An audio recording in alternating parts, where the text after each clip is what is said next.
We're back here on the Meaning Code again with Nate. Hi, Nate. Hey, Karen. So good to have this opportunity to talk with you and pick your brain about this Twitter feed that I had run into that is roughly touching on postmodernism and enchantment and some of the things that we've been discussing. And I wanted some help to navigate my way through it. So I thought I would start by reading the whole Twitter feed. It's 6 tweets, so it's not that long. So you get an idea of what this guy is saying, and then we can decide what it is we think he's really saying. So we talked about the first tweet at the end of our last discussion. Right. You told a little bit about your own story and how you came to understand the idea of enchantment. And so people who want to pick up on that, you can go to the last 10 minutes of our previous conversation. But I'm going to start with number 1 and then read through. Manifesting is postmodern spirituality. The metaphysics of discourse creates the world, but it is in the postmodern mind a force that can be harnessed through language and thought. Manifesting fits perfectly into that understanding of the world.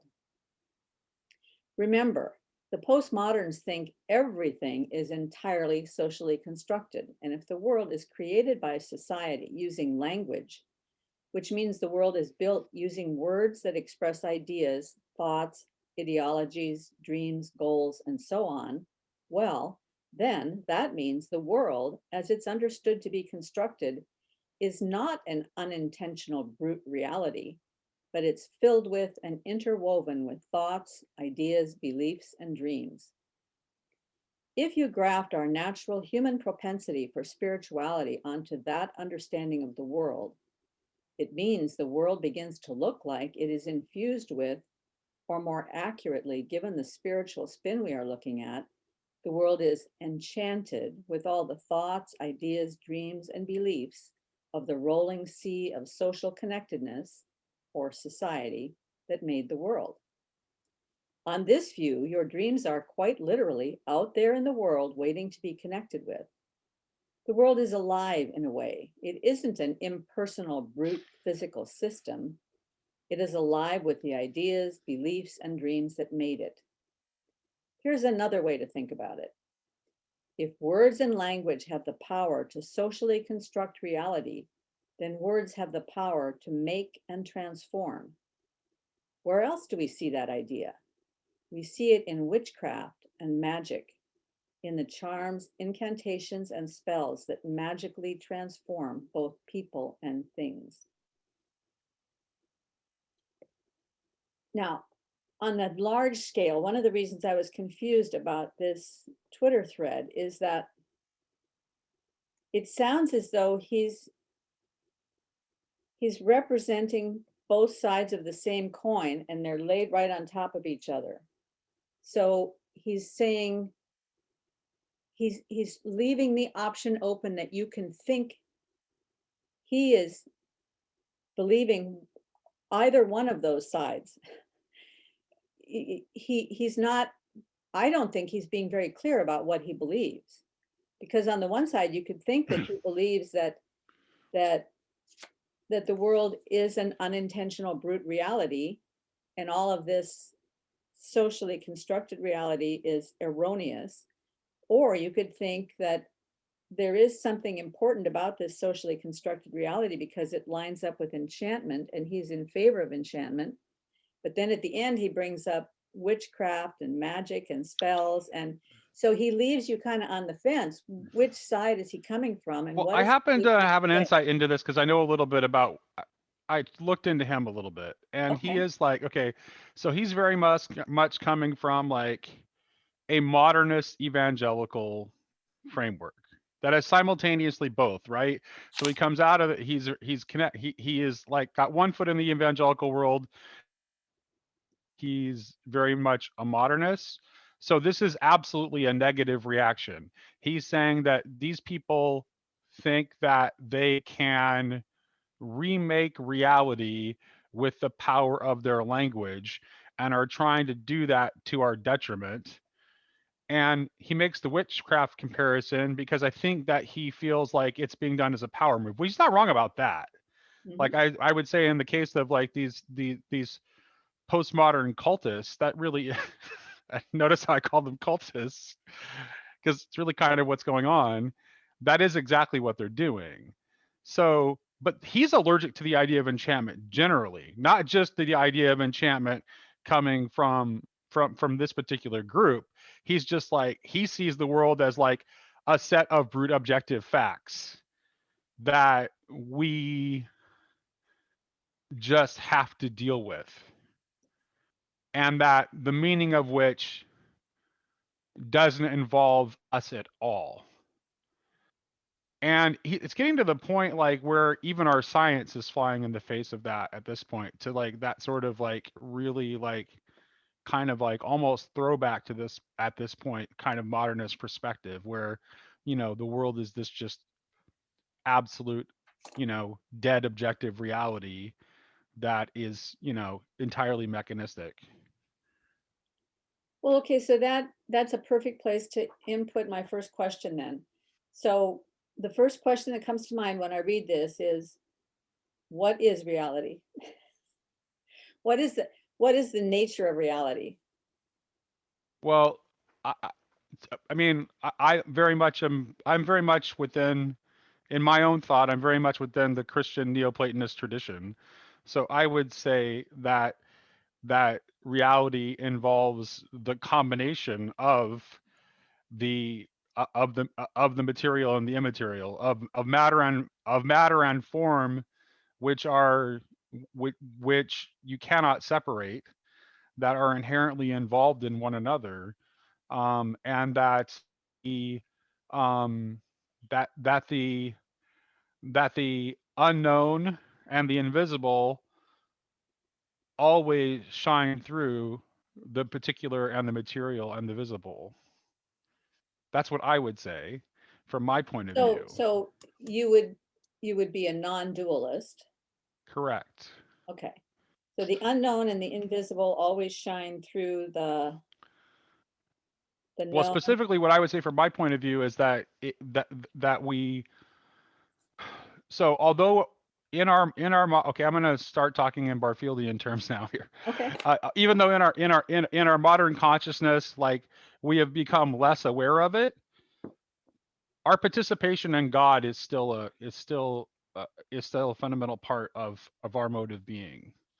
Um, and we can, when we when we actually lean into our primary initial perceptions and don't immediately start falling into the abstractions that we fall into instinctively, we can actually see this because like no one's initial reaction, if you go out, if you go out into nature and you witness a beautiful waterfall, no one's primary experience of that waterfall has anything to do with the abstracted scientific explanation of that waterfall, right?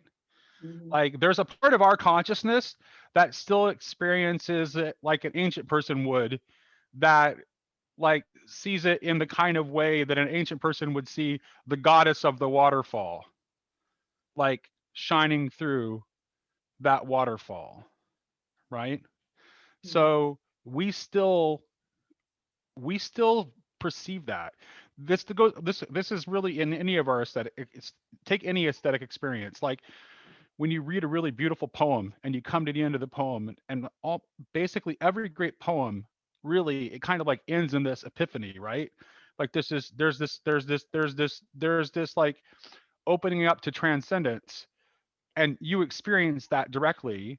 And in order to not experience that as an encounter with transcendence, you and rationalize it away. So you have to basically deny your own primary experience of reality, in order to not experience. So this is why. So participation, even though participation was more natural to the ancient consciousness in original participation, it never fully goes away. which is what leaves the door open for us, which is what the leaves the door open to us to move from withdrawal to final participation, because because it's never completely left that we can by a movement of the will open ourselves up to it again, which Barfield actually says, like, this is one of the differences between original participation and final participation, is that original participation was just sort of a naive default that we just naturally were in, whereas the move to final participation out of withdrawal is going to involve our voluntarily stepping into it, to step into trusting our imagination as a truth-bearing faculty. Well, okay, so for people who have not been in on all the many conversations that we've had about Barfield, could you just briefly describe what you mean by participation and the the way that ancients experienced participation, and then how that went away? Sure. So Barfield's theory is based on his study of like how the meanings of words change over time, and Barfield notices this pattern in the more ancient languages, where the what we would consider the literal and the metaphorical meanings of words are not, like, the metaphor is almost is primary. He famously uses like, or at least they're not separate. He uses the example of words like pneuma in Greek, which simultaneously means wind, and in Hebrew ruach. It's the same, right? It means breath, spirit, and wind simultaneously. So there's no separation between, like, the what we would consider, you know, the material and the immaterial. It to the ancient mind, the the the world of spirit was as real and substantial as the world of of the material. Like, there, and we can't we actually we even slightly misframe like what the so for example, when we talk, even when we go back and talk about ancient mythologies, we kind of slightly frame things wrong. Take, for example, in Norse mythology, we refer to Thor as the god of thunder, but that's not really the way an ancient Germanic pagan would have thought of Thor. To the mind of the ancient Germanic pagan, Thor was the god thunder. So the experience of thunder and the idea of the god Thor shining through the thunder are not separable concepts. They're part of the same primary experience. So they Well, just experience reality differently than we did.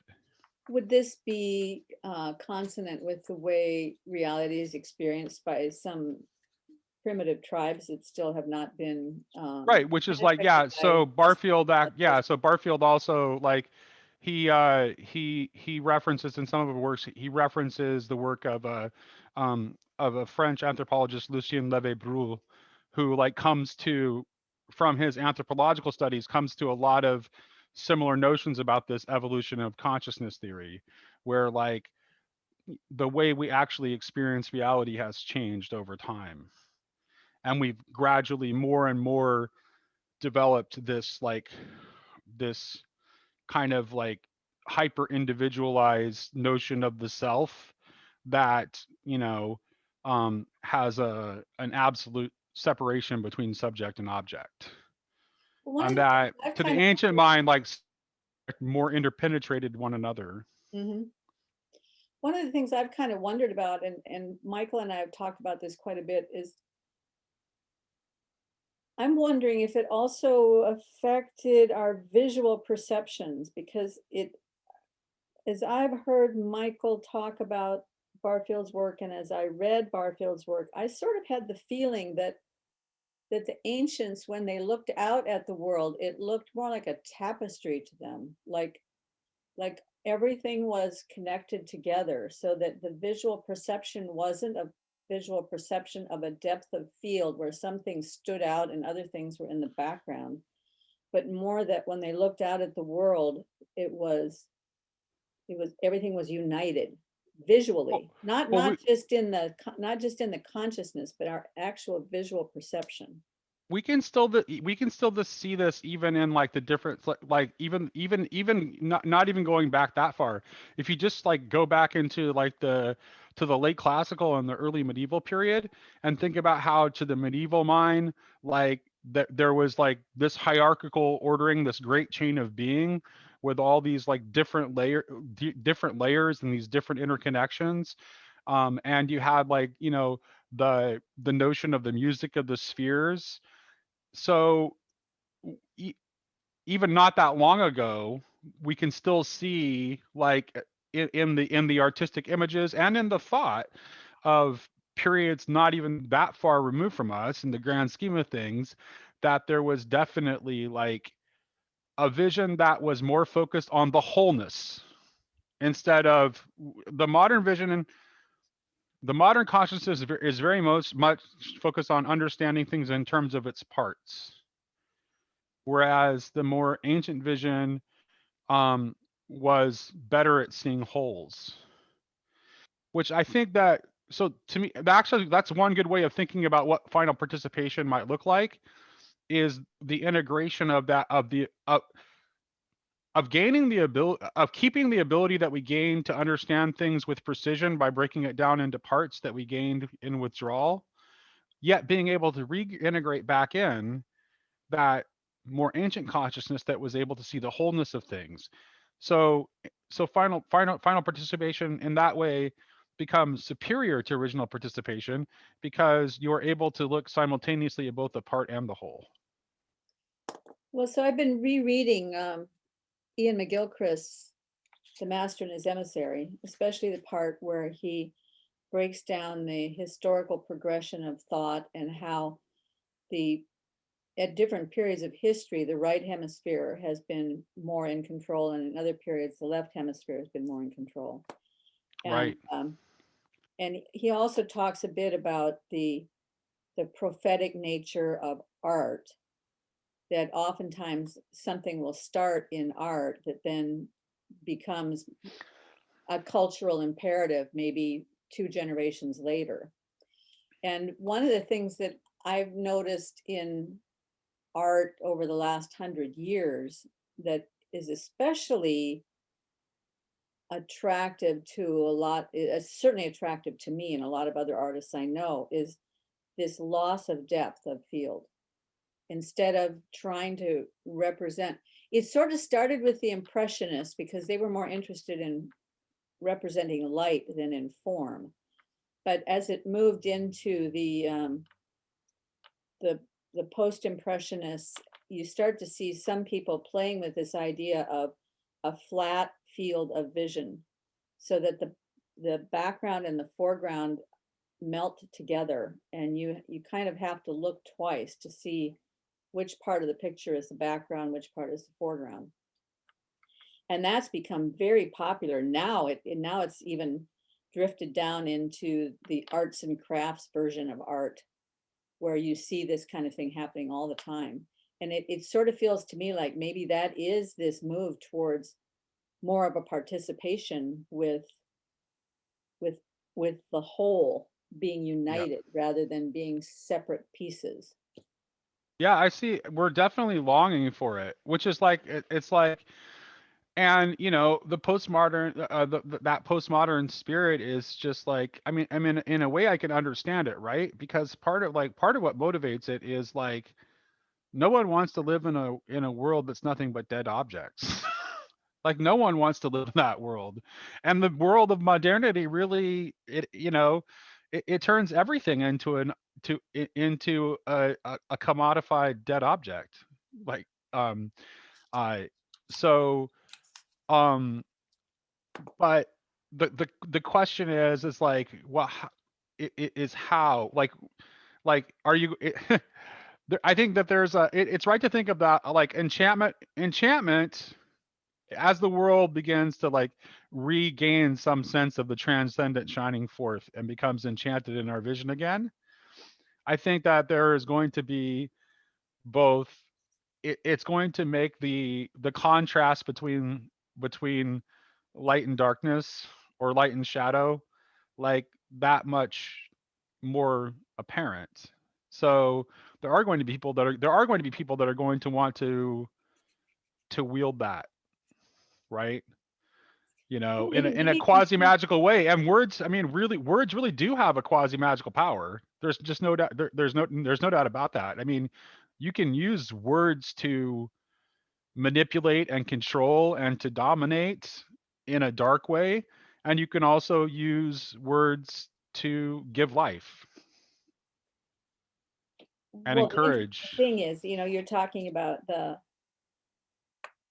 darkness having to become more dark so that the light can shine, right?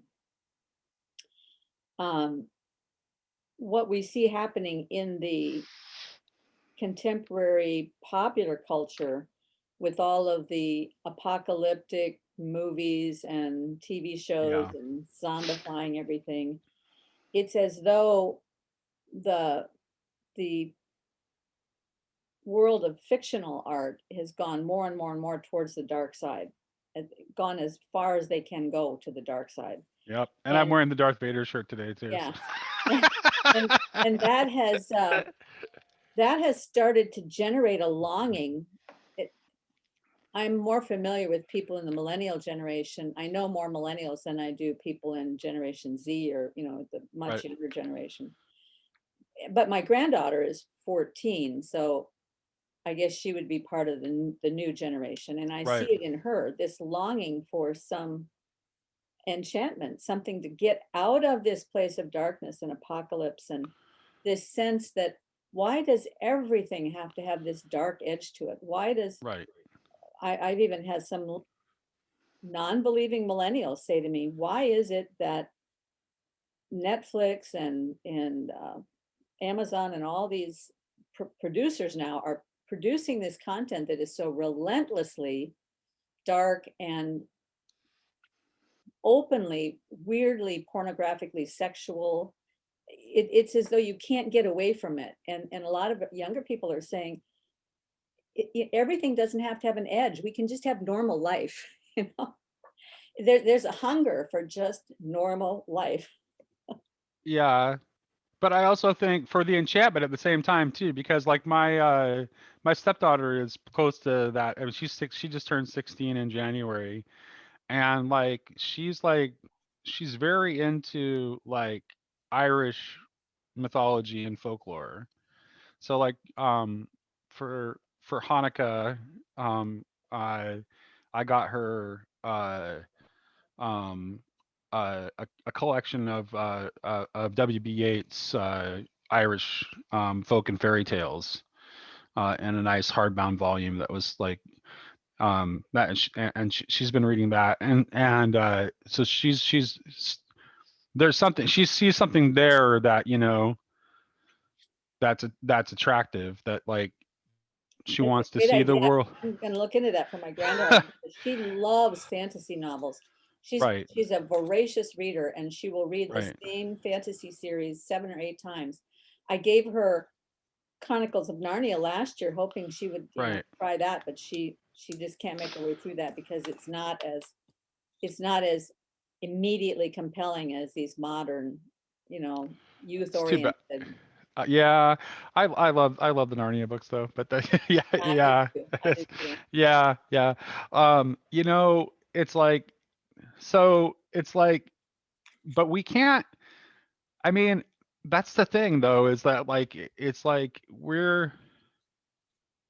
I don't think that you can. I don't think that like I don't understand like the impulse to want to stop the world from becoming enchanted again because it's just like it's not seeing that there is it's a failure to see that yes, although you open up the areas for people to like, you know, maybe want to pursue the dark side of enchantment, and I can see, which is I think what is he's talking, he's summoning that with his language about witchcraft and things like that. So yes, I mean that is a thing that people might pursue as they start to perceive the world as becoming enchanted again, for sure.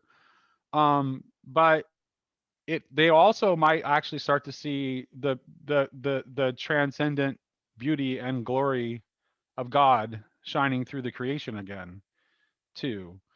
So, and like that's why when you that's why I use that I use the kind of Arthurian illustration when you first contacted me about this tweet. It's like, yes, so you're going to have, you know, people in our transitional age that are going to want to people always want to.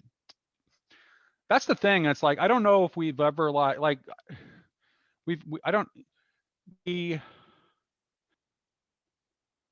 in order to in order to um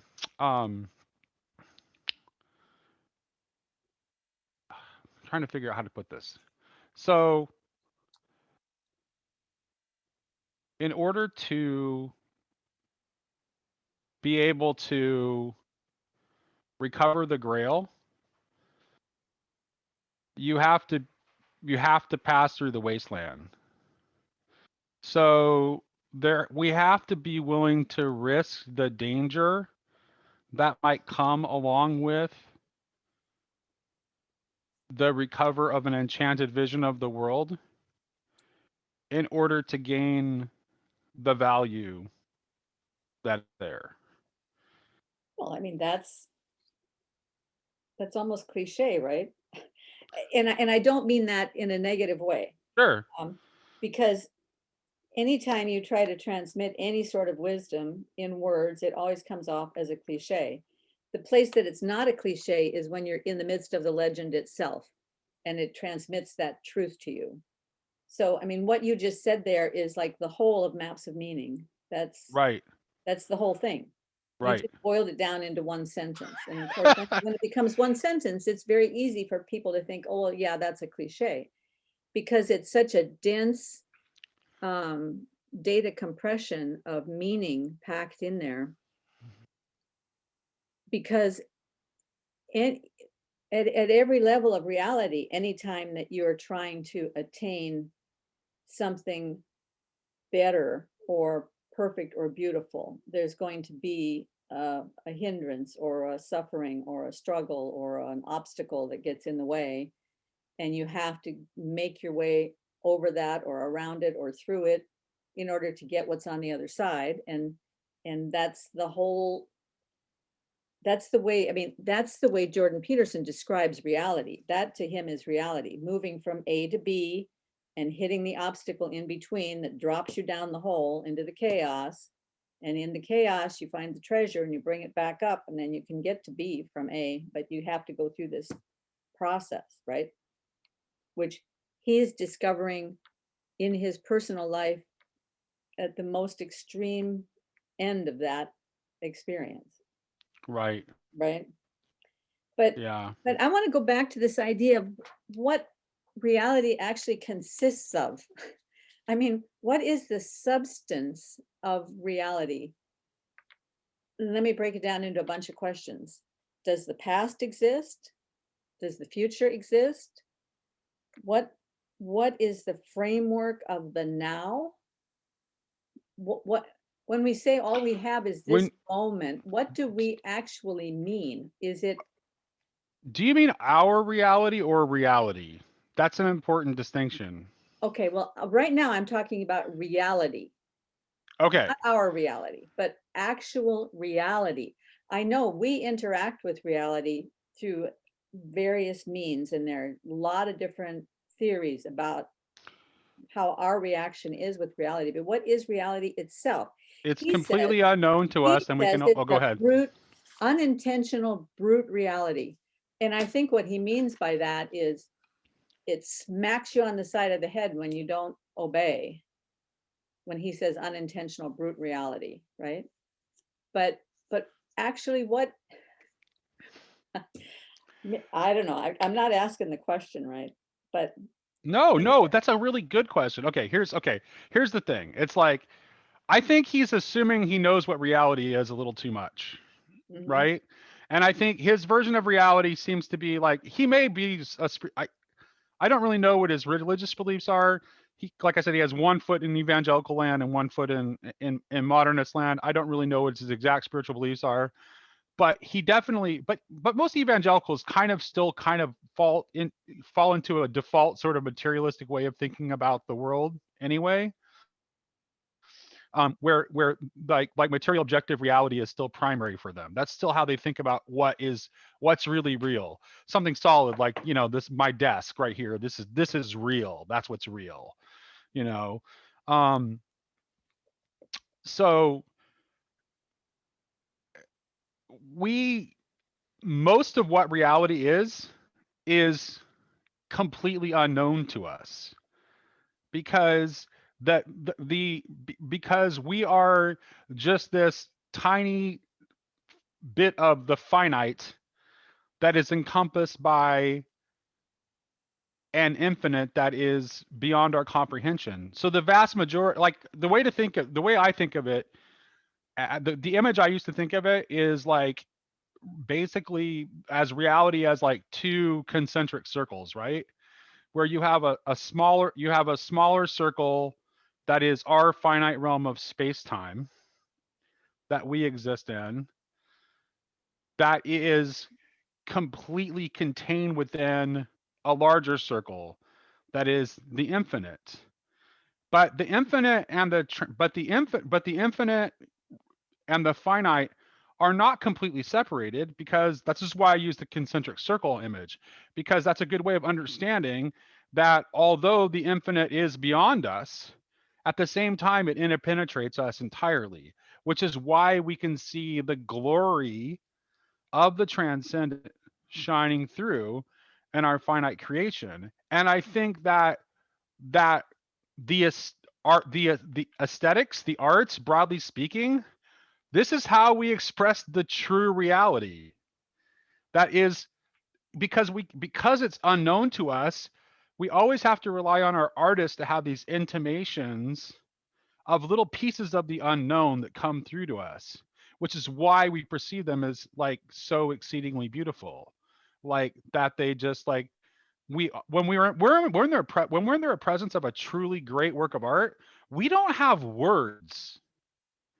We do not have words to describe what it means to us and what its real impact is on us. It completely exceeds our capacity to explain exactly how it's impacting us. So to me, that is what reality is that thing that we are all striving toward from our finite position, that is like an infinite journey.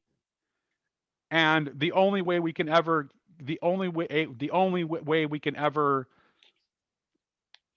get to the end of that journey is if the infinite condescends to the finite and meets us on the road.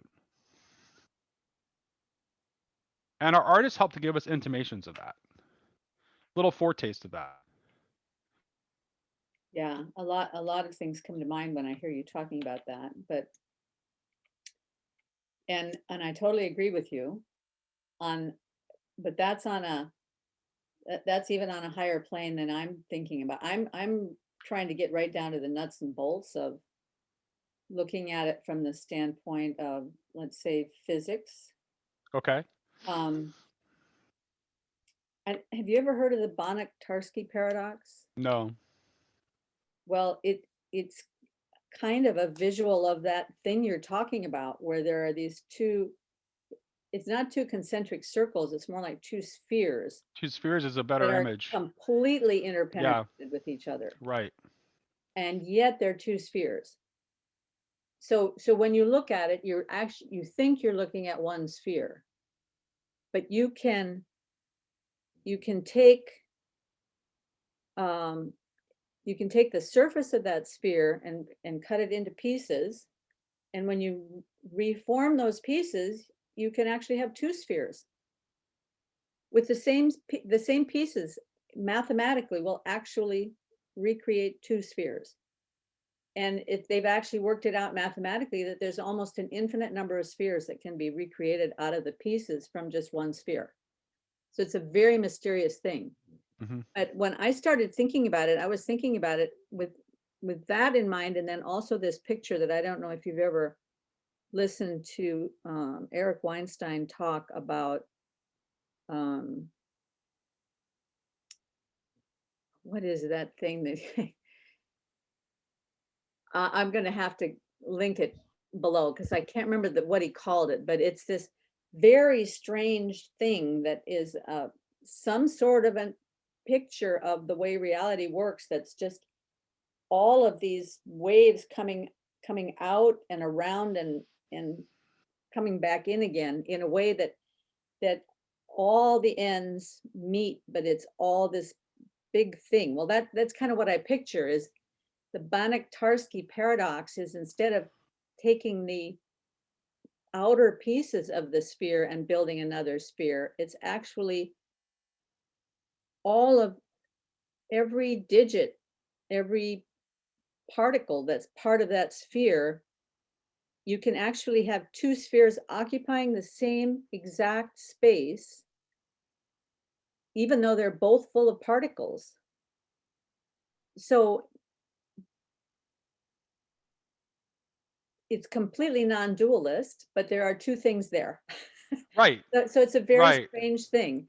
And Right. so when I think about reality and I think about we're inhabiting one of these spheres and the infinite is inhabiting the other sphere, and that from moment to moment, when we look out into this field of infinite possibility that confronts us in each moment, if we have this vision of the transcendent, if we keep our eye focused on the greatest good of which we can conceive, which is Jordan Peterson's phrase, Right.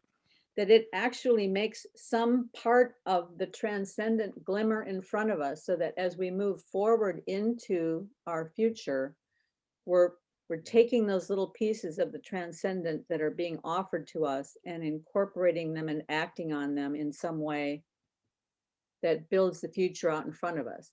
I mean, this is the best option. Obviously, if you move forward into the future without that cooperation with the infinite, you can run into lots of consequences that are very, I mean, if you don't align with, and maybe I call that reality, that the truth is reality is the truth. Reality is the infinite. Reality is um,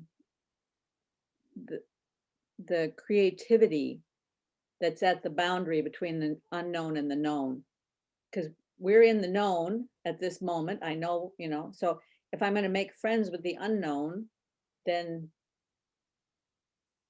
well, reality is that whole infinite unknown that I have the opportunity to move into. Yeah. Well, anyway, I lose words, but No, that's yeah, yeah, that's the you're picture. right, right. And I would say like, so I think that's like, like the language of participation. That's kind of like, that's what it's pointing toward, because you're not, if you're would participation is not resisting that, right? That's allowing. Participation is the mode that is allowing the transcendent to shine forth, and for you to allow it to begin to transform you. That's what participation is. And like when we talk about, and we can see that, like, obviously this is connected to the arts. If you just look at the way we talk about, like, we talk about the notion of inspiration, right? But it's right. I mean, it's like it's right there in the word. Like the notion of inspiration is like is the spirit entering in, right, to the artist. So the artist has to be, in order for the artist to do what the artist does, they have to be open to that transcendent coming in. But again, like I said, there are going to be there there are going to be areas of light and darkness, and not every spirit will be a good spirit.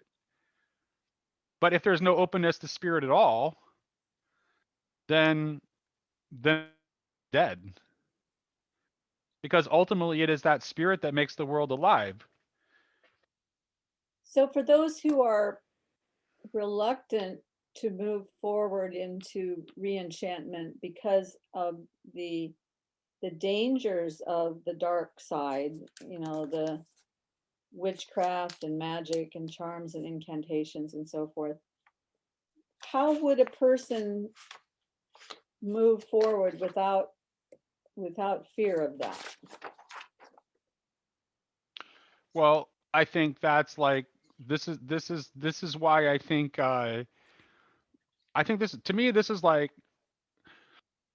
Barfield at one point, like toward the very end of Saving the Appearance, says that he actually equates original participation with paganism, like toward the end of Saving the Appearances, um, and um, and I think that's right. And I would go a little bit farther than Barfield in saying that it was definitely from my point of view, it definitely was the will of God that we pass out of that, because we needed to be able what the period of withdrawal allowed what we got out of it was a greater ability to discern.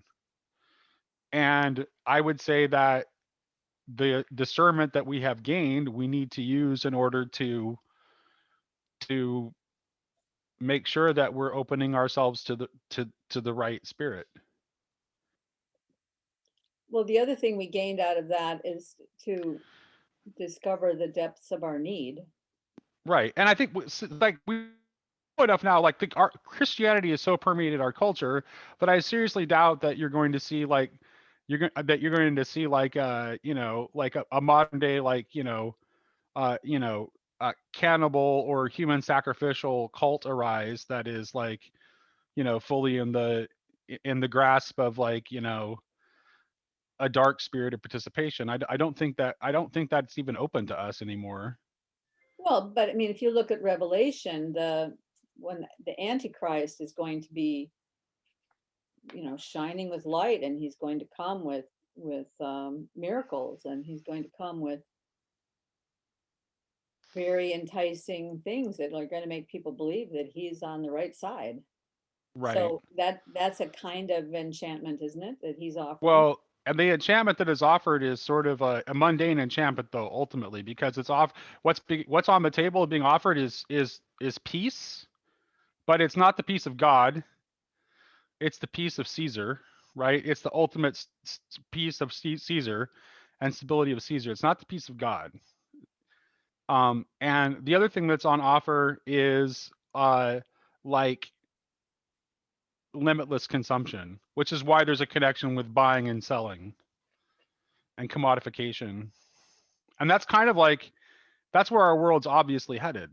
It's like there's no, I mean, the trajectory is pretty obviously there already.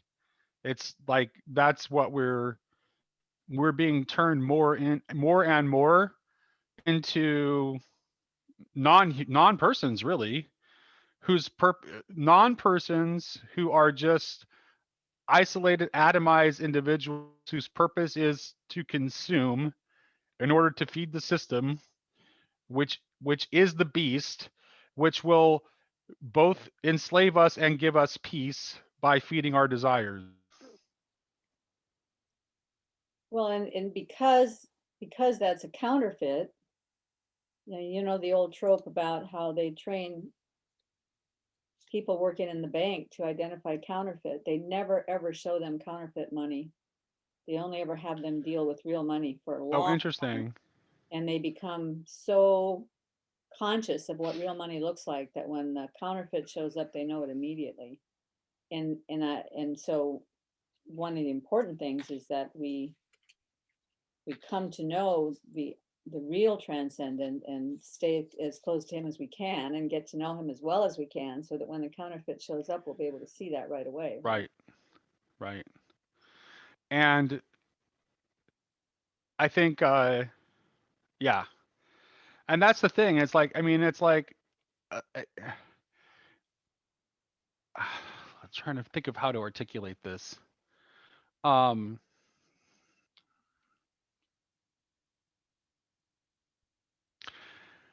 at the same time, at the same time,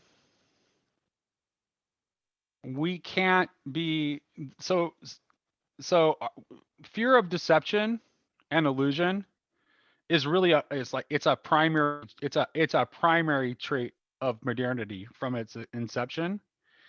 And it's like, despite the fact that you know that there is that out there, we can't be so paralyzed by fear of deception and fear of illusion that we are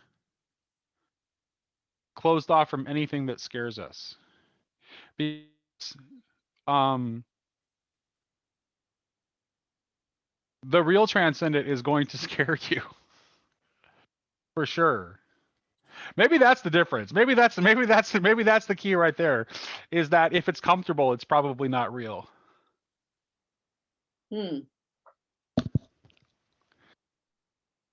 That's an interesting If thought. it's not asking anything of you, and it's just offering to feed your desire, and not asking anything, not asking anything of you in return, that's probably the best indicator that you've got something that's probably a snare.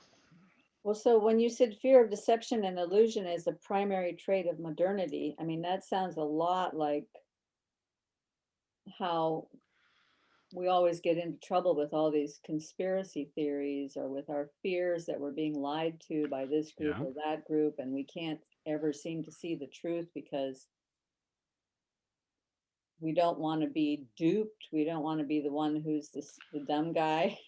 Right. So Right. much pride wrapped up Right. in that, and so much Right. need to Right. be right. This like particular and materialist atheists are the most extreme examples of this. It's like they're so it's like, but the thing is like, I mean, you from the finite position, like absolute certainty is not open to you.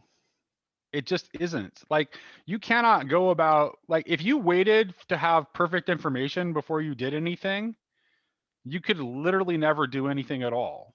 Like, we always have to act on imperfect information. And it's not, and in our spiritual life, it's no different. Like, you're never going to have a perfect certain picture. I was actually talking about this the other day, um, and I and I never actually thought of this before, but have you read Paralandra? No, I've read That Hideous Strength, but I didn't read the Okay, series. okay. So in Never Paralandra, get into it. Somehow I get to the through the first 10 pages, and then I just drop oh, it's worth it if you stick with it. out. Okay, okay. Yeah. So it's just like a reworking of the it's a long reworking of the fall story that has a different outcome, right? Than in our world. And so and what's forbidden to to the Paralandran, you know, lady, the Paralandran Eve, what's forbidden to her and the king is the fixed land, and they're allowed to go on the floating lands. And it wasn't until this I was someone else brought it up in the middle of a conversation, and it didn't occur to me until that time that Lewis is really using a really good image there to illustrate. So the fixed land is forbidden to them until they're in divinization, which is the process that we're all going through. We're all being, you know, being made into sons and daughters of God. We're being divinized. The fixed land is forbidden to them until their divinization is complete, right? Until then, they are supposed to stay on the floating land. That is the perfect image to illustrate the difference between divine being and the becoming that is our finite realm of space-time. Because that's really a good image for so if we try to have the standpoint of the fixed land within the within the realm of the finite, we will deceive ourselves, because we will put ourselves in the we will be putting ourselves in the divine position when we are not yet divinized, which will lead us to try to remake reality on our own terms instead of accepting it as it comes. Well, that was the temptation. That was Eve's temptation, right?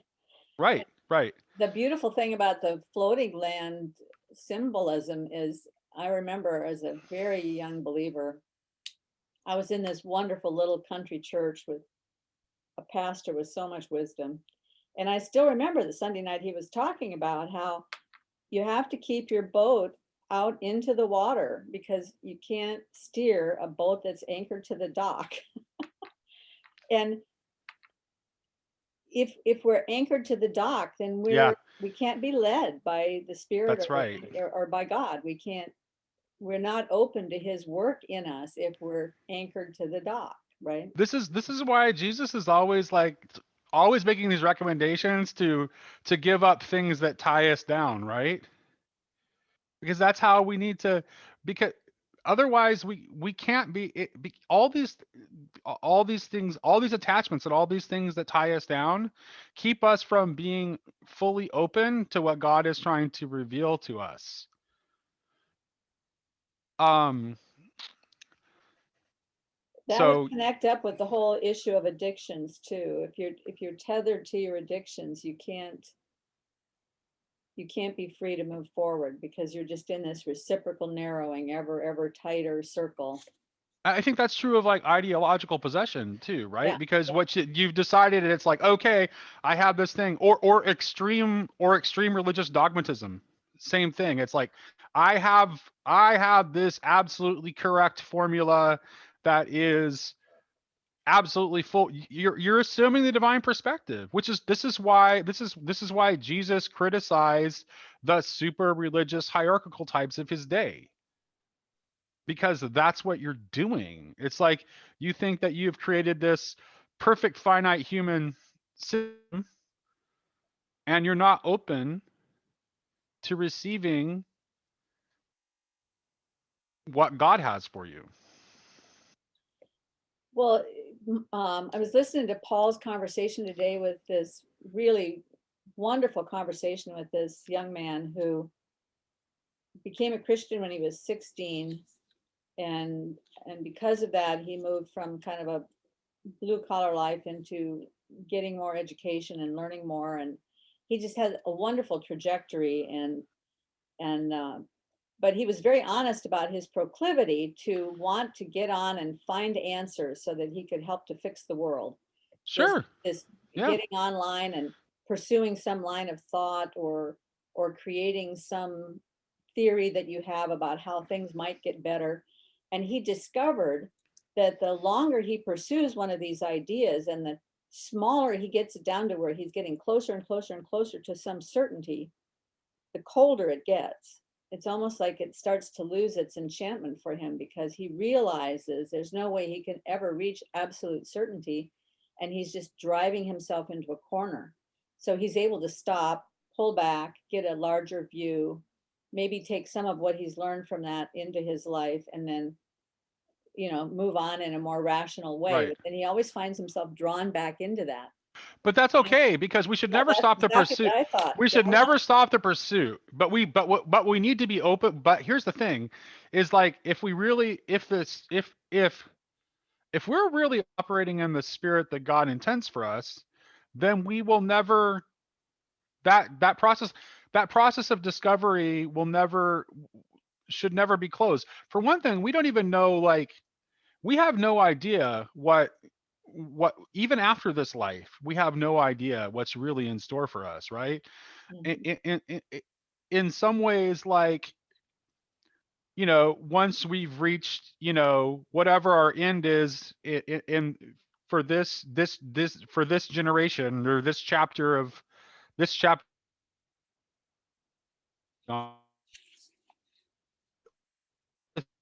journey will continue forever. So, yeah. Well, I really resonated with it because, especially since I started getting interested in this whole Jordan Peterson phenomenon, I got much more interested in all of these scientific materialist issues because Right, um,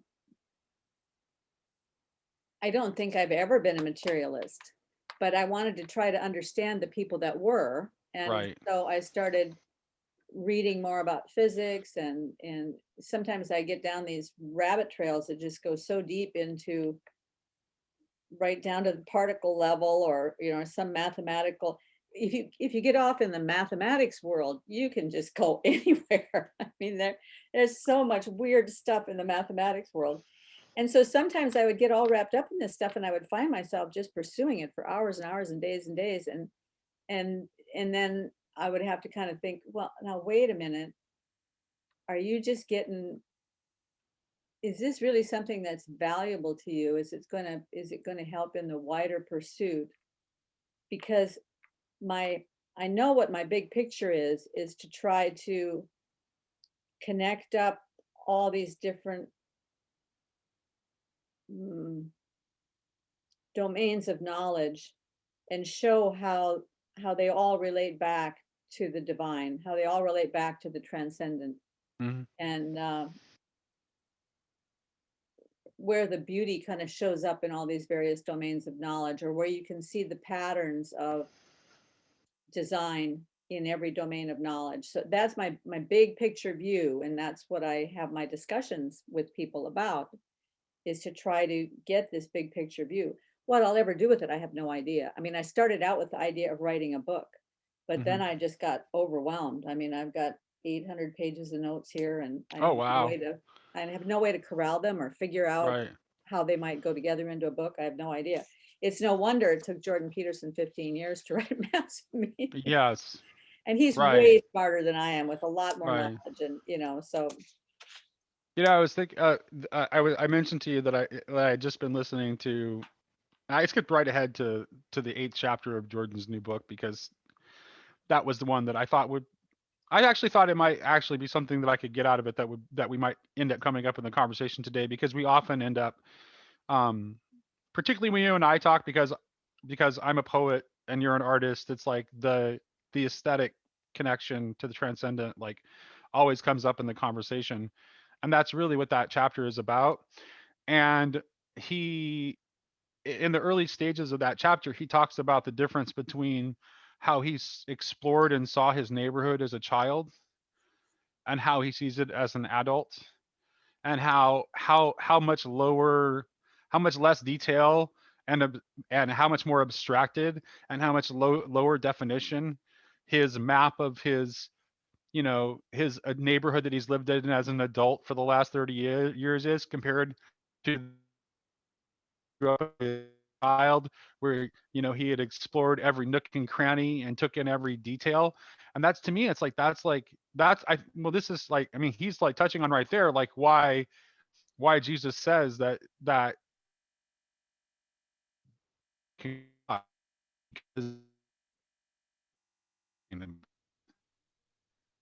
because the eyes of a child is open to that. It doesn't doubt, the eyes of a child do not doubt that primary experience of the transcendent shining forth. The eyes of a child do not doubt the wonders that are unfolding before them as they're discovering the world. We have to like, we kind of have to like gradually fall out of that. So that's that's really right. And I think that like the artists amongst us are the ones that like are kind of the people that kind of tend to keep more of that with them as they enter into adulthood than other people, I think. Um, that's what allows them to be artists, is that they've kept something of that, you know, that fresh new vision, which I think is why this is why the image of being born again, right? Like, of course, you would have to become new in order to be able to see, in order to be able to enter the kingdom, you would have to, because you'd have to have that fresh new perspective in order to take in what it is. Does that make any sense at all? Oh, yeah, Okay. absolutely. I mean, so many thoughts come to me when I am listening to you talk about that. First thought that comes to me is that I didn't start painting until I was 50. I went through most of my adult life thinking that there wasn't a creative bone in my body, and I was really apprehensive about even trying because, you know, it's hard. You try at some point to draw something and it's terrible, and so you go, well, I obviously can't draw, and so. But when I was 50, I got motivated because I had a 3-year-old toddler running around the house, and I needed to do something that could get me out of the house once a week. My husband agreed to babysit one night a week so that I could go do something. So I went and started taking a little class in watercolor because we had a house with a lot of big walls and no pictures. I thought, well, I can paint myself some pictures. On the one hand, I had unlimited confidence. So I thought, well, I can just take a class and I can paint some pictures and put them on my wall. I'd been going to art fairs and looking at these paintings and thinking, oh, well, I could Right. do that. But then, of course, once you try to do anything, you find out you can't do it, right? That Right. you're a complete fool. Um, so, but it was through that watercolor class that the teacher began to teach me to see in a new way. So my new eyes came not from my faith. I became a believer when I was 32, but I began to see the world through the eyes of an artist because of that teacher who taught me that there's color even in the shadows, and that there's form and shape to everything, and that the artist controls the picture plane. The artist isn't restricted to painting exactly what they see, but they have the freedom to paint what they see. Right. Yes. Okay. Do you feel that starting to become an artist, and do you think do you feel it enhanced your faith? um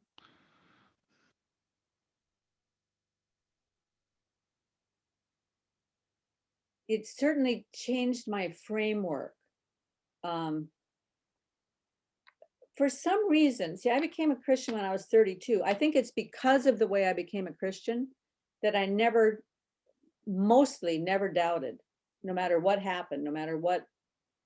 I went through some really significant trials and traumas afterwards, and difficulties that might have knocked a lot of other people to say, yeah, well, who would, why would I follow this God if this kind of stuff is happening to me? But I never felt that way because of the way I came to the Lord. But when I started doing art, I began to,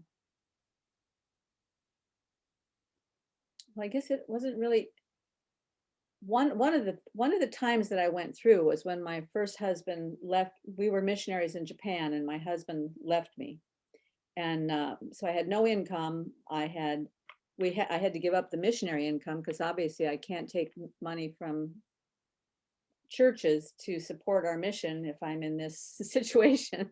and and uh, and I was crazy in love with my husband, and it was like my whole world had come apart. And so my mind was just filled all the time with these negative images of these horrible things that were going to happen to me in the future. Everything was catastrophic. And somewhere along the line, quite early on, I really felt the Lord say to me, you know, Satan doesn't know the future. And I understood immediately that those pictures that were coming at me were not from the Lord, because the Lord doesn't operate that way. So those pictures were coming at me from Satan. He doesn't know the future, so he has no right to tell me those things. And that I needed to retrain my mind, conform my mind to God's image. So I started to focus every single minute that I was awake on whatever was in front of me, finding the Lord in that thing and Right. praising him for it. And it's the only way I could stay sane. And I had to do that for probably 2 years, where I didn't have a waking thought that wasn't finding the Lord in whatever was in front of me, whether it was a leaf or a soda bottle or you Well, know. you were training artistic vision then, Yes, weren't you? but that happened when I was, That is artistic vision. that That happened when is, that's like I was that 40. you were practicing, you were living, seeing the transcendent shining forth in the most mundane things, Yes, right? but that So happened when I I was think this is 40. why you became an artist, because you learned to see that way. And then when I started taking this class at the age of 50, that way of seeing was already there. So when I would look at a tree, I could see not just that that was a tree, but I could see the whole materialist vision of what that tree is.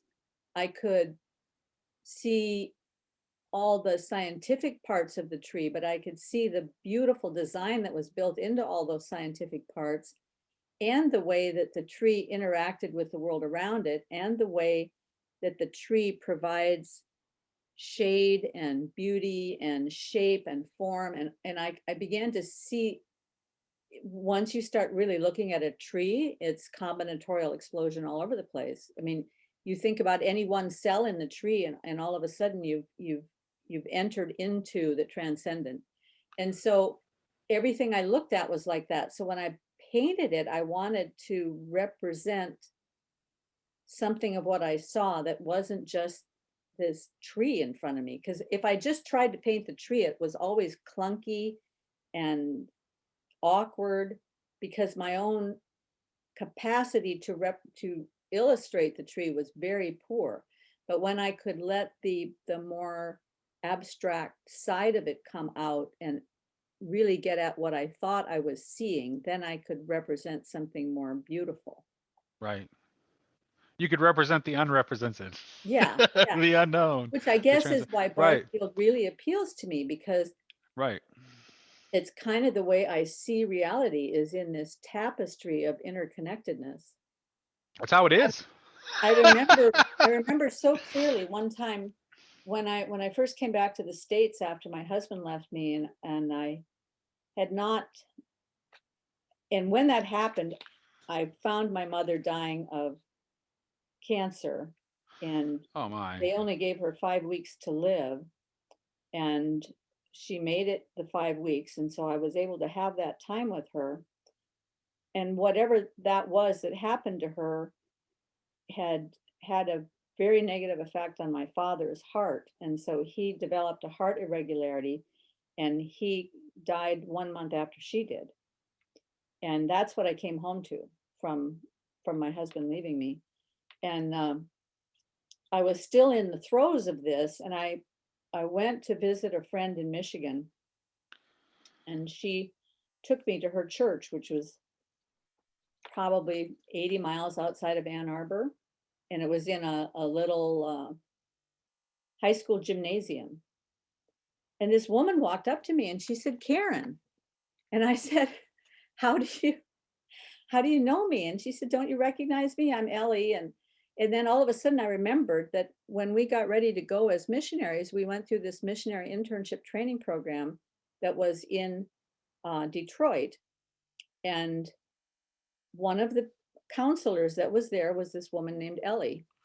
Okay. And she said, "How are you?" And I wasn't going to say, because I knew the minute I tried to say how I was, I would just fall apart. So I try to put the nice smile on my face, and she puts her arms around me and gives me a real hug, a real authentic community hug. And I just fell apart. And Mm. she said, "I want you to come to my house and spend some time with me tomorrow." Well, she lived like 60 miles away from this church. What she was doing there in that little gymnasium that day, I have no idea. But the next day I got in my car, I drove to where she lived, which was on the campus of this place where I had gone through the missionary internship. So all the memories come flooding back. I'm walking through the grounds. There's this little ditch with some trees growing up out of the ditch. And the trees are very, very tall. It's very shaded and dark along this ditch. And there's a vine coming up one of the trees. And this vine is trying so desperately to get up into the light. And instantly I see, I just see, he is the vine, we are the branches. The whole thing just fell into place for me, and I understood my place in the universe. Anyway, she did me the That's greatest of all gifts. When she got me into her living room, she said, "Tell me your story." She said, "I will be a good listener." And she listened for 5 hours, and nobody had listened and nobody had understood what I had gone through. And she listened because she'd been there before. She understood what it was like.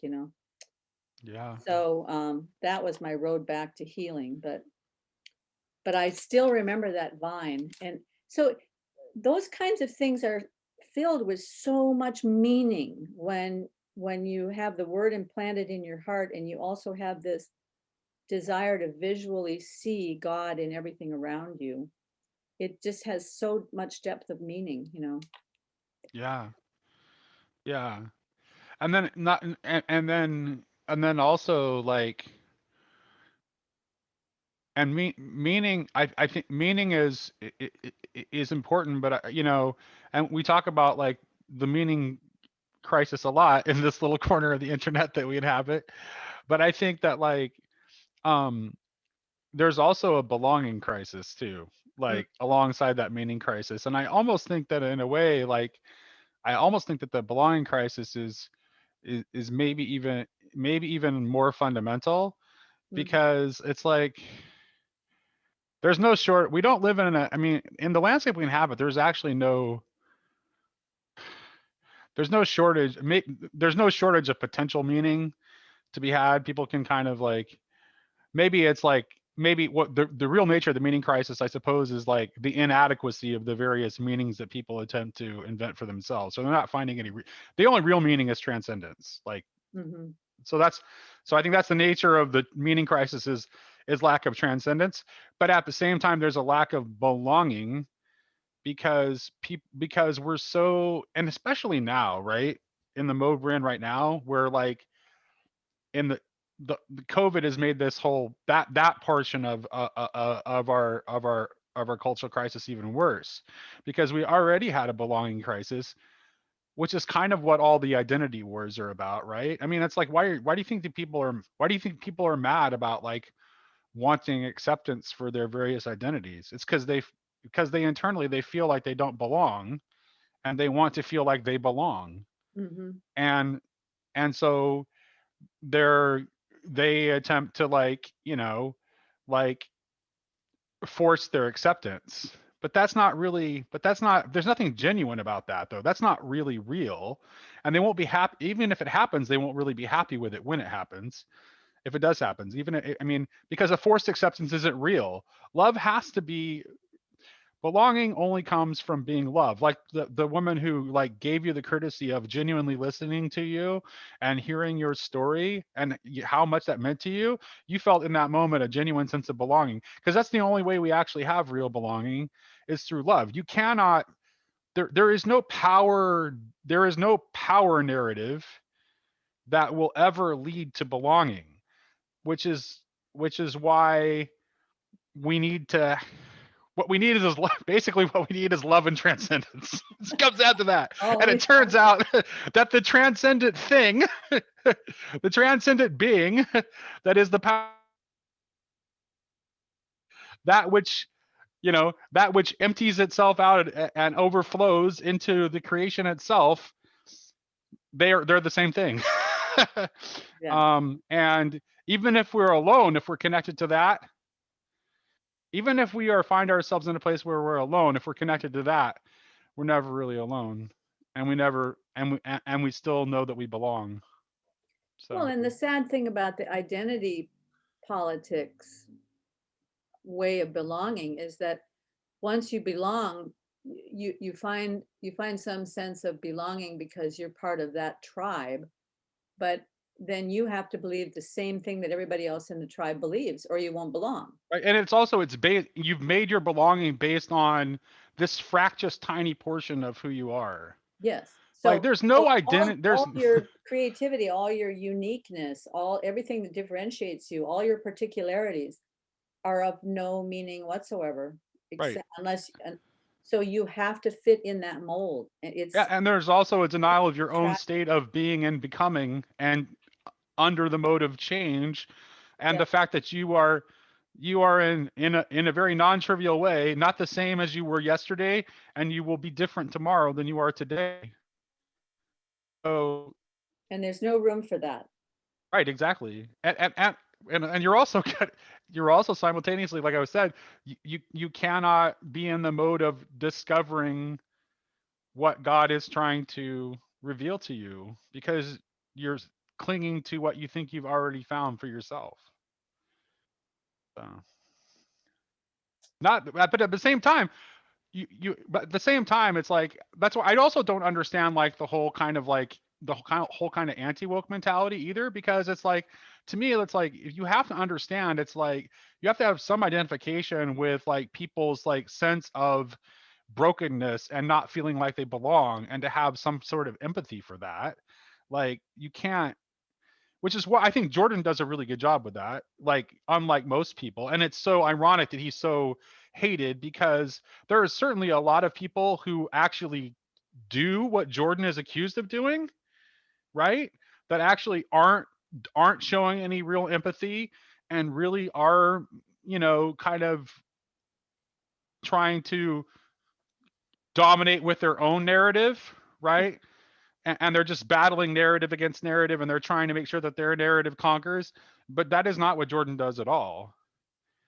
He really does have like genuine concern for people.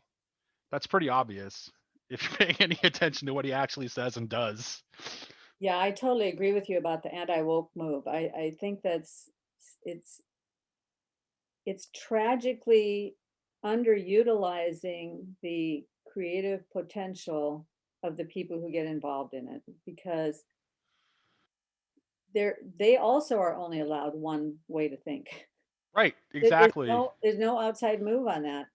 Right, I confronted this face to face in my own world, because for many years I hung out with artists. I was really involved in the art community. I was in right, a lot of different clubs, and I was the president of this and doing workshops, and constantly confronted with a very strong progressive view of the world that was very angry, especially when Bush was president. right. They were always very, very angry about Bush. And eventually I just thought, I don't want to be in this angry world all the time. I want to develop some friendships with people who are outside this angry, progressive, artistic. For some reason, all the artists believe that. I don't know why it's only artists. I mean, I don't know why artists believe that way, but almost all the artists had that viewpoint. So I Well, developed a group. because artists are trying to discover the new, so that kind of makes the it makes sense that the artist can naturally going to tend toward progressivism, because we rely on artists to discover the new. Although we also need the artists to like uh to bring back the old when it's necessary too. Well, sure. I mean, that's what happens. They run out of balance, because they end up so wound up about this stuff that they're, again, completely uncreative in that arena. Just Yeah. this one idea, this one spirit animates them. So I decided to gather around myself some women that I thought I could have more conversations with about economics and politics and history and so forth. And I very carefully curated a group of women, and I started having them over for lunch once a month or once every 2 months. Really lovely people, but they were more on the conservative side. And so I very quickly found that they all agreed on everything. So, and there were times I didn't necessarily agree with what they said, but it wasn't really open for discussion somehow. Right. So we just, because we all agreed on everything, there was nothing to talk about. So we just stopped talking about political and economic and historical things, and just started enjoying each other as people. So it was a lovely community to be a part of and just enjoy each other's company. But I reflected on that and I thought, here's both of these sides have completely lost the capacity to go one level beyond where they're at Right. and try to come up with some new way that we could. I wanted to look at how can we solve the problems that we see. Let's get our heads together and look for solutions. But they just want to Right. say, no, these people are wrong. No, those people are wrong on both sides. I think is here's the thing is like I think there's art actually there is a potential like let me tell you a little anecdote that kind of shows like the space where like where like art can be like the bridge between that. So like the story of how I started writing poetry is it so I was in college. I took a poetry elective, like for a poetry class, because I thought it would be easy. And I was taking a very heavy load, and I needed at least one class that I thought was going to be easy because I was taking a very serious load that term. And so I'm like, oh, poetry, that sounds easy. No problem, right? And I'm this like young Republican debater guy, like platform speech and debate, like I was also like um and actually, I had started doing theater by that point, which is a little weird for a conservative young Republican type. But I was doing theater at that point, and I was also editing the college newspaper. Anyway, I signed up for this poetry class, and it's like I'm there for the first class, and the poetry instructor is like he's this very progressive African American guy who went to the famous Iowa writers program for his Oh, yeah. MFA in creative writing. Very talented poet and very talented poet. Um, and he is like giving his expectations for the course, and he flat out says, "You're not going to get an A in this course unless you write poetry that is of excellent quality." And I'm like, so I come up to him after class, and I'm like, I expected to be like, tests and like more, I expected to be tested about knowledge of the poems that we've been studying in class or something like that rather than actually like being expected to write good quality poetry. So now I'm terrified that I've made a grievous error. So I go up to him after class, and it's like, it's like I kind of signed up for this class assuming that there would be a more object this is the language I use too, right? There'd be a more objective standard for grading than just like whether you think my poetry is of excellent quality or not. It's like I didn't, I took this, I kind of, to be honest with you, I kind of took this course because I thought it would be easy. I just flat out told this, I was very, very direct. I took this course, I think, because I thought it would be easy. And he's like, yeah, I should just drop my class. And it's like, and I thought about it, but I also love a challenge, right? So it's like, okay. So it's like, so I didn't drop the class. First poem I turned in, he absolutely ripped to shreds. Like ripped to shreds. But in the process of ripping it to shreds, he's also telling me why I don't understand how poetry is written at all. So it's like, oh, I so the auditory like I was a very good speech writer, and I've always been a very auditory person, and I've always loved music. So it's like I thought the poem was pretty good from my own standpoint because its auditory qualities were good, but my images were not. There weren't any solid images, and this is what he was pointing out as he was ripping it up. And it's like so, and then he goes on. So basically, he uses my poem as an example to the class of how you should absolutely not write poetry. So he does not. He definitely doesn't like me on a personal level at this point, and he hates my poem, and he's just ripping it to shreds in front of the entire class. And so it's like, okay, but I I still don't drop the class. I don't know why I didn't drop the class at this point, because not only had I failed, but he had like kind of publicly embarrassed me a little bit in front of the entire class, which is funny because the class, when they heard me because I read well and the poem had good sound quality to, I mean, like the auditory quality of the poem was good. The class actually liked it, which I think triggered him to want to rip it to shreds even more because he could tell the class liked it. Mhm. Anyway, the next poem I write, he gives me an A on the next poem I write, and he asked to talk to me after class. And he's like, I know you didn't want to take this course in the first place, but this poem shows me that you have the potential not to be merely a good poet, but a great one. And I hope that no matter what happens after this class, you continue to write poetry. So that was like, I'm like that. So what started out as an adversarial relationship, like between people who like completely different political worldviews, completely different races, completely different cultural backgrounds, completely different everything, we were able to develop. We ended up becoming friends, and we developed a friendship over like just the appreciation of the art itself. So, So where do we get to see your poetry? you know, I have I told well you listened to my story last week, so you kind of know it's like that's the thing. It's like I kind of like put my poetry on the side for a long period of time, and I've only just started to write poetry again. So we'll see what happens. But I continued for many years, but like I said, like in my first marriage, it's like I made this decision that like my wife is more talented than I am. She was a very talented playwright and poet in her own right. She actually won a Kennedy Center award for one of her plays when she was in college. Like, and it's like, okay, I want to support her in pursuing that, and so that I'm just now kind of getting back into writing poetry again.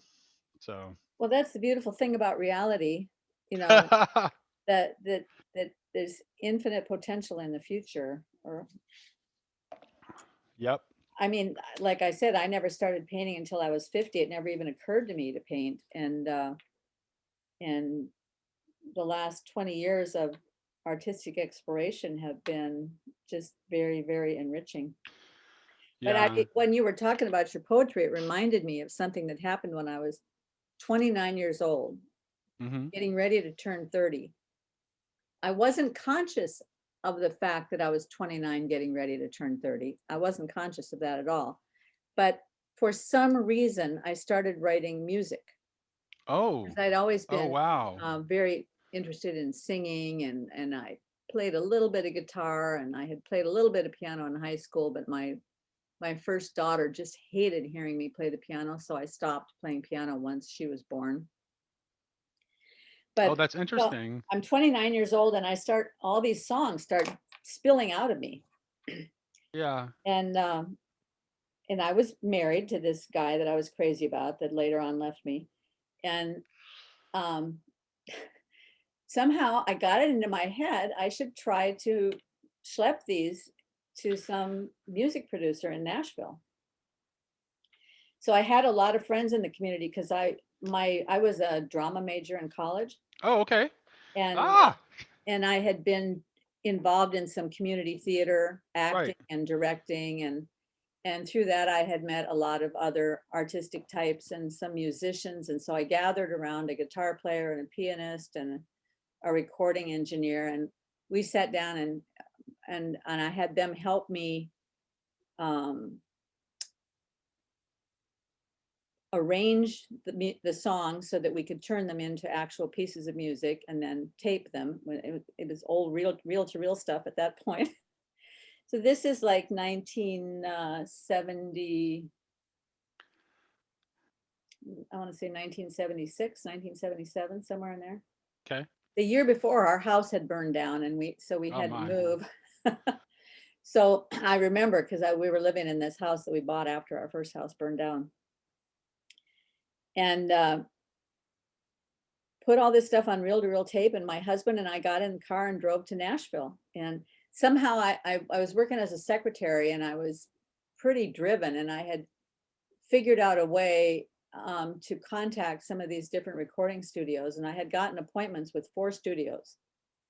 I don't even remember how I did it, but I did it. And we get down to Nashville, and I take my reel to reel into the first guy. And I hadn't understood how things work. You need to have the music, you need to have the song right at the front of the reel. Right, right, right. We had put a nice long intro on every song. Oh, And so right. he got through the first 30 seconds of the intro and he said, too much time, next. Booted Oh, me out of wow. the office. Okay. Wow. So Yeah. the next time I reeled it up to where the song started, and I get in there and I start playing the song for him, and it was a kind of a bluesy song, a reflective song that had to do with, you know, after making love and you're smoking this cigarette and you see your silhouette in the on the wall and that kind of stuff. And he says, you know, it's a shame because you have the right look. You know, I mean, at that time I was kind of wearing fringes and had Right. long hair and all this stuff. Right. He says, you got the right look, but he said, silhouette, words like that. He said, don't you understand that you're writing music for Nathan Nasel and his wife? I mean, they're parked in a trailer someplace and she's got her hair in rollers and he's drinking a 6-pack. You think they're going to understand words like silhouette? Uh-oh. So he kicks me out of his office. I don't even remember what happened after that, but that was the end of my, I was enough of a, I had enough fear of authority that I never tried again. Now, Oh, another person might have said, to heck with him. I know what I've got here is something right. worthwhile. I'll take it Yeah. somewhere else, but I gave up. But one of the songs that I wrote back then, I really think is a good song. I really do. It's a blues song, and as I think about it now, I think I was onto something, even though I was young and stupid. And I finally figured out the reason I was writing all this music is I was about to turn 30 and I had a lot of fears about what it meant to get older, you know. Mm. But it's the name of that blues song is Time is a Quiet River. Time is a quiet river, relentless Right. as a Yeah. dream, Oh, carrying me forward no matter how hard I scheme. I can tarry to the left, I can tarry to the right, but that ever rolling stream is going to carry me into the night. Find a good road and carry it along. Um,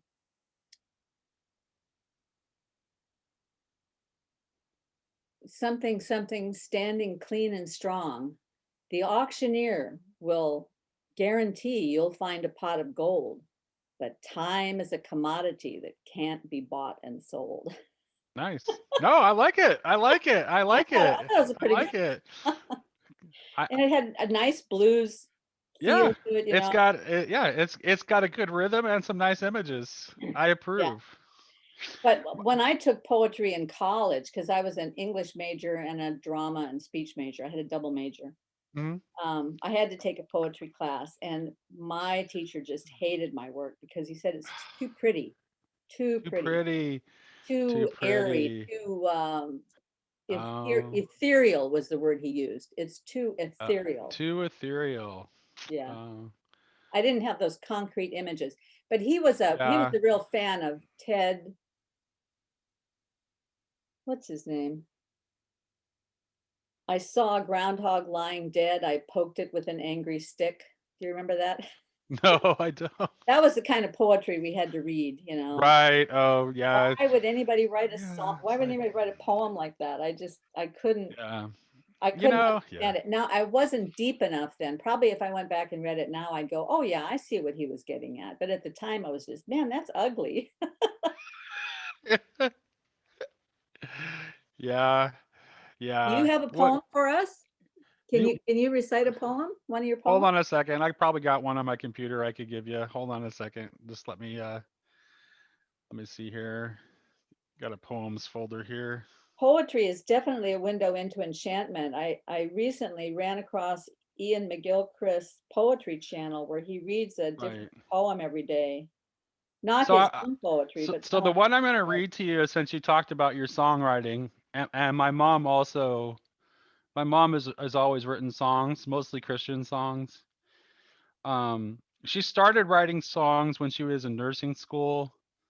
Um, and she's written songs through the years. And my mom is a she's a wonderful singing voice. And the poem is called "When Mama Sings."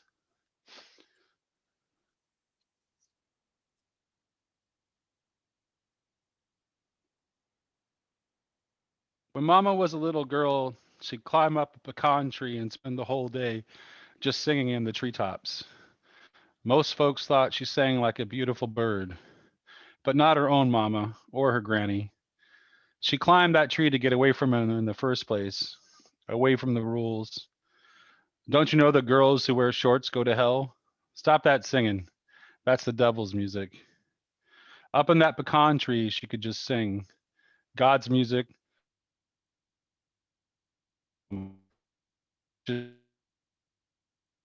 Her and wanted to get out was there to listen or not. Mama doesn't climb pecan trees anymore, but Mama still sings. Mama always sings. Sings early in the morning when sane folks are still in bed. I think God made us to sing in the morning just like the birds. Some mornings it made me understand why some folks shoot birds, but most of the time I like it when Mama sings. If you go to karaoke bars around here, you're bound to run into her. Most of the time she wouldn't stand out, just another middle-aged woman out to escape the humdrum of a life that never turned out the way she wanted. Sure, you might say she has a lovely voice, but you'd walk away unchanged. But then again, sometimes, if the mood is right and the song is right, it's just like when she was a little girl up in the pecan tree. She's not singing for you. She's not even really singing for her. She's just singing because she's mama. If you catch her on one of those nights, and if you close your eyes and listen, when mama sings, you can hear the voice of God. Mm.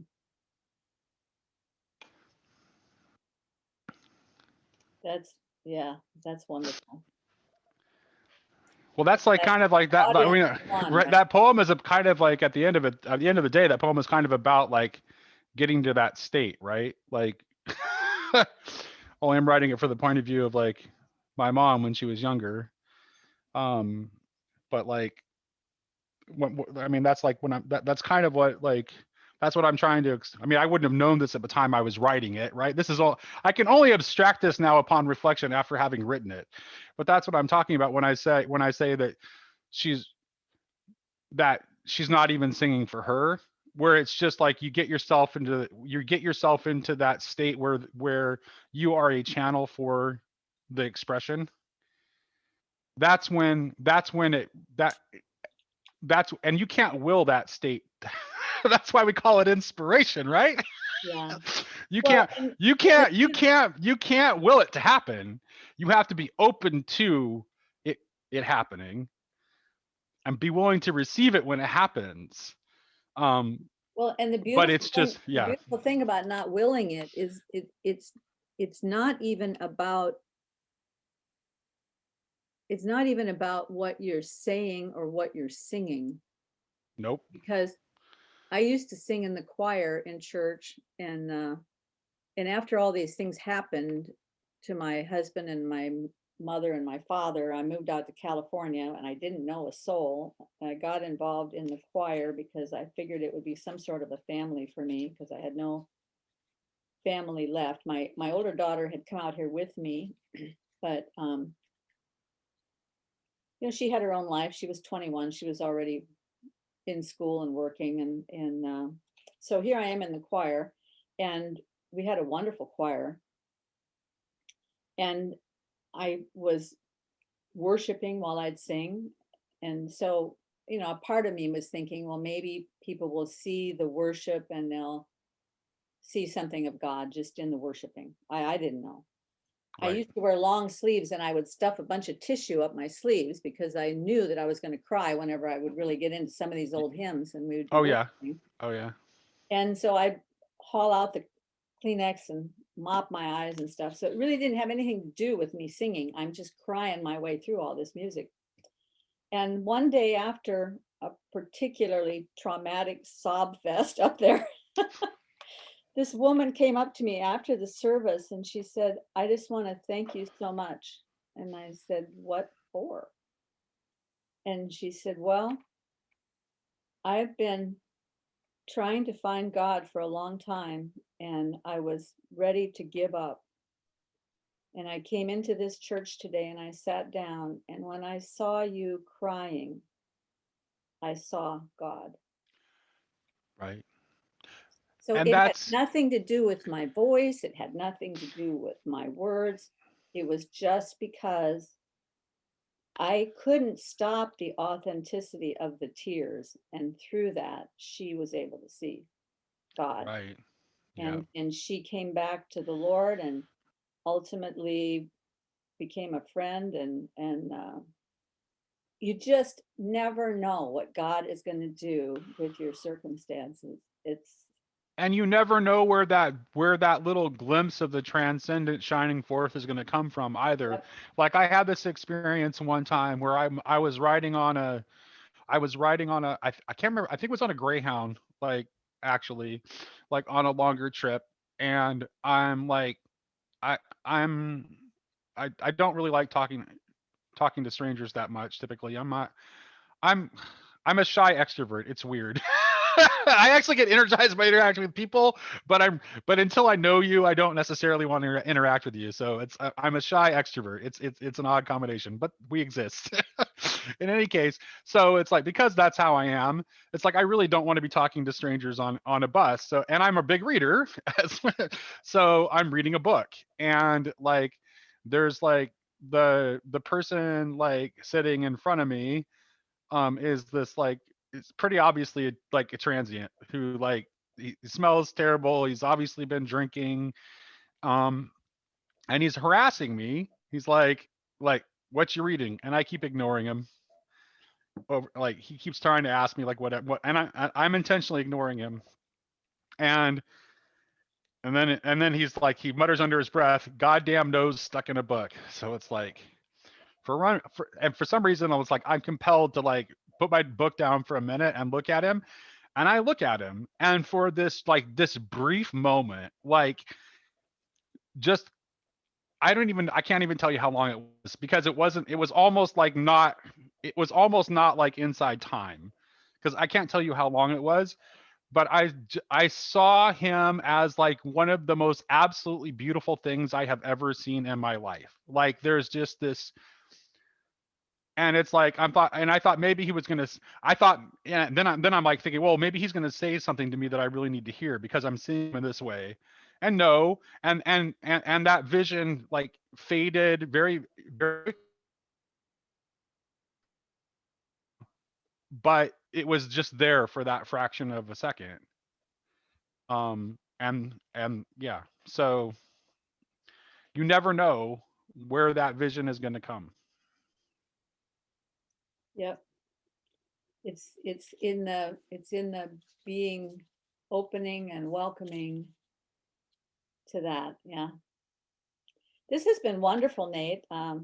Yeah, I always enjoyed talking to you, Karen. So much fun to get to know you better, and I'm really excited that you're doing poetry again. Like I said, I didn't start painting until I was 50, and it took me probably 5 years of trial and error and of constant failure to get to a place where I found a path forward where I could really begin to express myself. So it's, whatever your experience is, it doesn't have to be instantaneous in order to be purposeful. Right. You Yeah. learn you learn from all of it, right? Yeah, absolutely, 100%. I'm exactly 1 month away from my 50th birthday. Like right now, my Easter Sunday is my birthday occasionally falls on Easter, and it does this year. So April 4th, Boy, you're the same I'll age be as 50. my older daughter. Yeah. I could be your mom. This has been great. I hope we get a chance to talk again. And thank you for Absolutely. helping me dissect Wokal Distance. You bet. Bye, Karen. Bye bye. Have a great day. You too.